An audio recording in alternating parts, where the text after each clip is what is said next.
Assalamualaikum warahmatullahi wabarakatuh. Yang terhormat pada dosen pengampu mata kuliah statistik, Ibu Rona Tumiur Mauli Simorangkir, SEMM. Saya perwakilan dari kelompok 5 akan mempresentasikan salah satu materi kuliah statistik, yaitu tentang pengujian hipotesis sampel kecil. Adanya tugas ini untuk memenuhi salah satu tugas besar mata kuliah statistik, yaitu tugas besar 2. Di sini saya akan menjelaskan terkait pengujian hipotesis sampel kecil.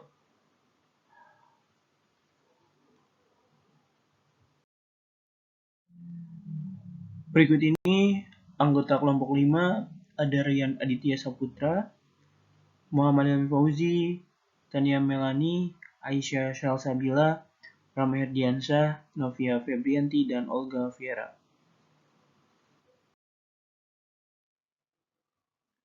Dalam materi pengujian hipotesis sampel kecil, di sini ada beberapa subbab yang akan saya jelaskan. Yang pertama, sampel kecil dan ciri-ciri distribusi T student. Lalu yang kedua ada pengujian rata-rata hitung populasi. Yang ketiga ada pengujian selisih rata-rata hitung populasi. Yang keempat ada pengujian data berpasangan. Yang kelima ada analisis varian.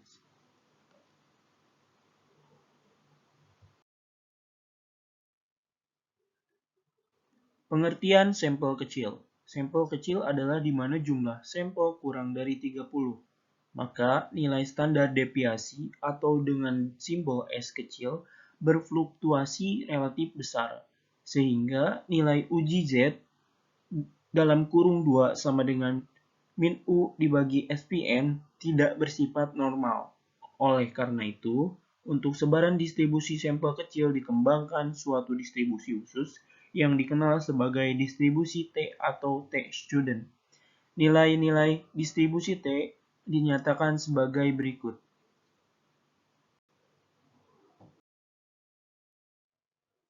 Lalu di sini ada beberapa keterangan terkait simbol, di mana T itu nilai distribusi T, lalu ada mu itu nilai rata-rata populasi, lalu ada X atau nilai rata-rata sampel, lalu S kecil standar deviasi sampel, lalu N kecil jumlah sampel.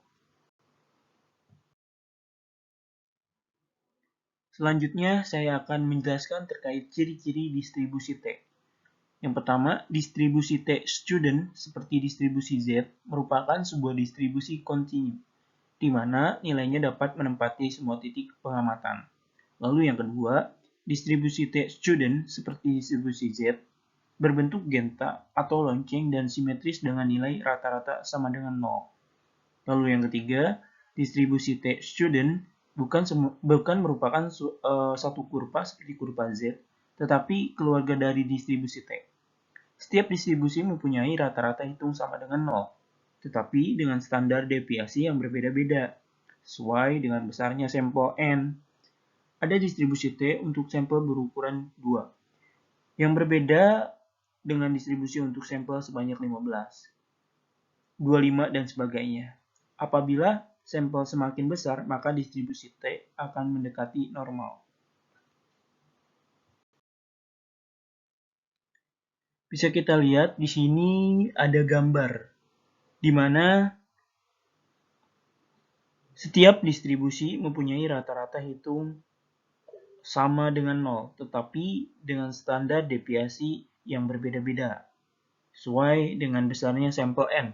Ada distribusi T untuk sampel berukuran 2, yang bisa kita lihat dari gambar. Lalu ada distribusi T dengan sampel sebanyak 15.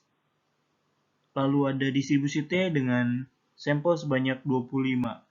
Apabila sampel semakin besar, maka distribusi T akan mendekati normal.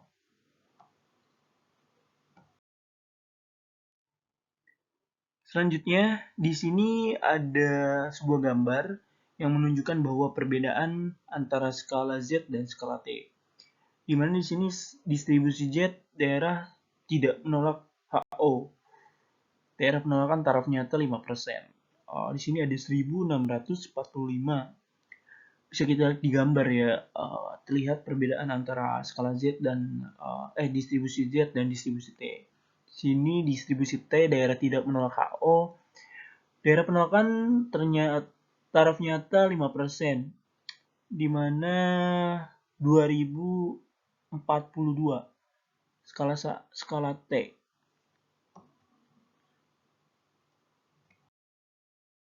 Selanjutnya, di sini ada tahap menguji rata-rata hitung populasi dalam sampel kecil. Yang pertama merumuskan hipotesa 0 dan hipotesis alternatif H besar dan H besar.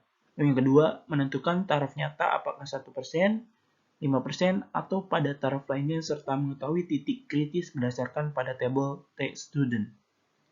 Lalu yang ketiga, menentukan uji statistik dengan menggunakan rumus uji T. Lalu yang keempat, menentukan daerah keputusan, yaitu daerah tidak menolak H dan daerah menolak HO. Lalu yang terakhir, mengambil keputusan untuk menolak dan menerima dengan membandingkan nilai kritis taraf nyata dengan nilai uji T. Oke, di sini ada contoh soal. Selama bulan Juli, harga saham penutupan perusahaan berbasis pertanian di BEZ adalah sebesar 2.966 saham. Untuk melihat bagaimana kinerja 17 saham perusahaan berbasis pertanian, maka dilakukan survei dengan mengambil 4 sampel yang terdiri dari 1 sampel dari perusahaan pangan, 1 perusahaan perkebunan, 1 sampel peternakan, dan 1 perikanan. Dari 4 perusahaan tersebut diketahui bahwa harga rata-rata sahamnya mencapai 2.603 per lembar dengan standar deviasi 1.397 pada taraf nyata 1%. Apakah harga saham perusahaan berbasis pertanian mengalami penurunan atau perbedaan selisih yang terjadi karena faktor kebetulan saja? Baik, di sini ada solusi terkait pemecahan masalah dari soal slide sebelumnya, di mana di sini pertama perumusan hipotesa. H0 atau H0 mu lebih besar sama dengan 2.966, lalu H1 mu lebih kecil atau kurang dari 2.966. Lalu yang kedua, menentukan taraf nyata 1% untuk menentukan nilai T. Maka kita harus mencari DF atau degree of freedom. Caranya, N sama dengan 4, DF sama dengan N-1 sama dengan 4 kurangi 1 sama dengan 3. Di mana A sama dengan 1%, dalam bentuk desimal itu 0,01. Lihat di tabel DF3 atau degree of freedom 3, taraf nyatanya 0,01 sama dengan atau 4.541. Lalu yang ketiga, menghitung nilai T hitung dengan rumus T sama dengan X bar kurangi mu dibagi S dibagi akar N sama dengan 2603 dikurangi 2966 dibagi 1397 dibagi 4. Baik, selanjutnya ada rumus dari varians gabungan adalah sebagai berikut. S pangkat 2 P sama dengan dalam kurung N1 kurangi 1 dalam kurung S1 pangkat 2 dalam kurung tambah dalam kurung N2 kurangi 1 dalam kurung S2 pangkat 2 dibagi dalam kurung N1 tambah N2 kurangi 2. Dan uji T menjadi T sama dengan X bar 1 kurangi X bar 2 dibagi akar S pangkat 2P dalam kurung 1 dibagi N1 tambah 1 dibagi N2. Dimana di gambar sebelahnya itu ada keterangan trade simbolnya. T itu nilai distribusi T atau nilai rata-rata sampel pertama, X1 X bar 1 nilai rata-rata sampel pertama, X bar 2 nilai rata sampel kedua, lalu ada S pangkat P penduga varian gabungan populasi, lalu yang N1 jumlah sampel populasi pertama, lalu N2 jumlah sampel populasi kedua, lalu ada S1 pangkat 2 varian sampel pertama, lalu yang S2 pangkat 2 varian sampel kedua. Nilai pembagi pada varian gabungan yaitu dalam kurung N1 tambah N2 kurangi 2 juga merupakan derajat bebas gabungan antara dua sampel. Sedangkan untuk satu sampel derajat bebasnya adalah N kurang 1. Baik, selanjutnya ada contoh soal. Masalah bias gender laki-laki dan perempuan menjadi salah satu permasalahan saat ini. Majalah SWA pada bulan Juni menunjukkan bahwa 5 lagu favorit ternyata dipopulerkan oleh 3 pria dan 2 wanita. Rosa dengan ayat-ayat cinta menduduki posisi kedua dan diikuti oleh Leto. Hasil wawancara terhadap 16 artis pria menunjukkan rata-rata penghasilan setiap pentas adalah 35 juta dengan standar deviasi 20 juta. Terhadap 10 artis wanita mempunyai penghasilan rata-rata 53 juta dengan standar deviasi 32 juta. Dengan taraf nyata 5%. Ujilah pernyataan apakah tidak bias gender dalam pendapatan antara artis laki-laki dan wanita. Baik, di sini ada solusi terkait pemecahan masalah dari soal slide sebelumnya. Yang pertama perumusan hipotesa. H0 di mana H0 mu1 sama dengan mu2 atau H0 mu1 kurangi mu2 sama dengan 0. H1 mu1 tidak sama dengan mu2. Menentukan DF atau degree of freedom. DF sama dengan dalam kurung N1 tambah N2 kurangi 2. DF sama dengan dalam kurung 16 tambah 10 kurangi 2. Atau 24. A sama dengan 5% sama dengan dalam desimal 0,05. Atau table sama dengan 2064. Yang ketiga melakukan uji statistik. Di mana S pangkat 2P sama dengan dalam kurung N1 kurangi 1 dalam kurung S1 pangkat 2 tambah dalam kurung N2 min 1 dalam kurung S2 pangkat 2 dibagi dalam kurung N1 tambah N2 dikurangi 2 sama dengan 634. Lalu di bawahnya ada T sama dengan X bar 1 kurangi X bar 2 dan dibagi akar S pangkat 2P dalam kurung 1 dibagi N1 tambah 1 dibagi N2 sama dengan min 1,7.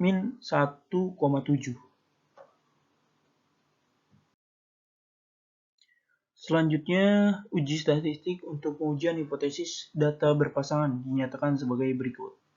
T sama dengan D bar dibagi S, D dibagi akar N. Dan standar deviasi SD dirumuskan sebagai berikut.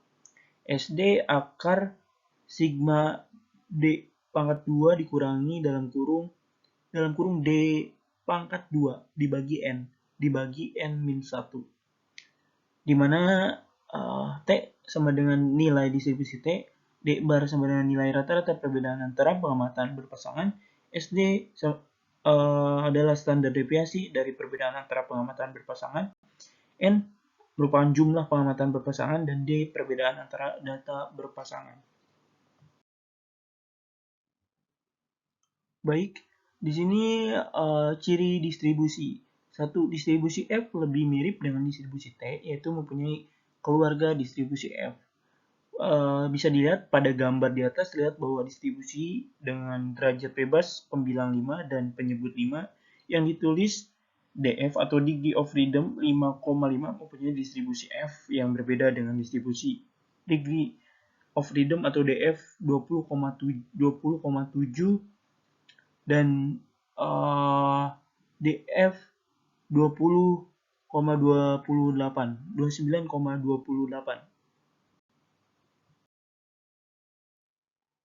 Baik, selanjutnya di sini ada ciri distribusi F. Yang pertama, distribusi F tidak pernah mempunyai nilai negatif sebagaimana pada distribusi Z. Distribusi Z mempunyai nilai positif di sisi kanan dan negatif di sisi kiri nilai. Tengahnya, distribusi F seluruhnya adalah positif atau menjulur ke positif atau dalam kurung positif atau YSKWO dan merupakan distribusi kontinu yang menempati seluruh titik di kurva distribusinya. Kedua, nilai distribusi F mempunyai rentang dari 3 terhingga sampai 0.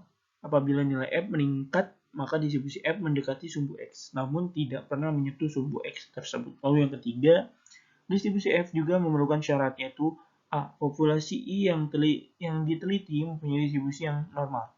B. Populasi mempunyai standar deviasi yang sama. Dan C. Sampel yang ditarik dari populasi bersifat bebas serta diambil secara acak. Baik, selanjutnya setelah tadi menjelaskan beberapa hal terkait hipotesa sampel kecil, dapat disebutkan bahwa pengujian sampel hipotesis kecil memungkinkan kita membuat inferensi terhadap populasi berdasarkan data yang terbatas. Kesimpulan dapat ditarik berdasarkan tingkat signifikansi yang dipilih dan hasil uji statistik, seperti apakah hipotesis 0 dapat ditolak atau tidak. Cukup sekian yang dapat saya sampaikan terkait penjelasan pengujian hipotesis sampel kecil. Saya perwakilan dari kelompok 5 mengucapkan terima kasih. Sampai jumpa di lain kesempatan. Wassalamualaikum warahmatullahi wabarakatuh.